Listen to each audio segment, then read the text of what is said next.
No, I hate Hemingway. This week in history, World War II, 1944. In a push to cross the Roer River and capture its vital dams along the Belgian-German border, Lieutenant General Courtney Hodges, U.S. First Army, encounters a bitter fight in the Hürtgen forest. The aim is an attack on the Aachen-Cologne axis, meant to close in the Rhine and eventually envelop the Germans' Ruhr Valley for an eventual Allied push into the heartland of the Reich. Hodges believes that in order to do that, the First Army has to clear the Hürtgen forest first. What ensues is the longest single battle the U.S. Army ever fights, and one of its bloodiest. The attack corridor chosen is narrow and ill-suited for any large-scale maneuvering, and the Germans defend it fiercely as the two dams within the Hürtgen control the water level of the Ruhr flowing north. The Allies could not push through the Cologne plain as long as the Germans could threaten to flood them out, so it was imperative for both sides to completely control the forest. The nearly 3-month battle bought critical time for the Germans to prepare for their winter counteroffensive, with Hodges' plan even baffling the Wehrmacht.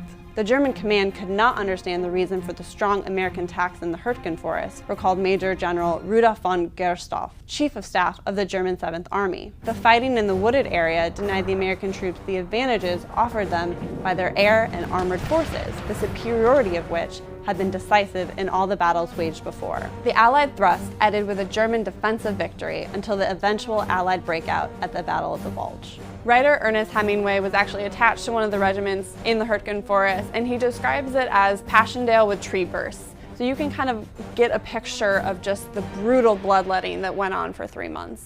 We were forced to read Hemingway in high school, and I remember as a sophomore we read A Farewell to Arms. The female characters were just insane, like patently insane. I don't understand why he is one of the greatest generation's writers. Farewell to Arms is one of the worst books I've ever read. Be sure to like and subscribe and check out our new videos at HistoryNet.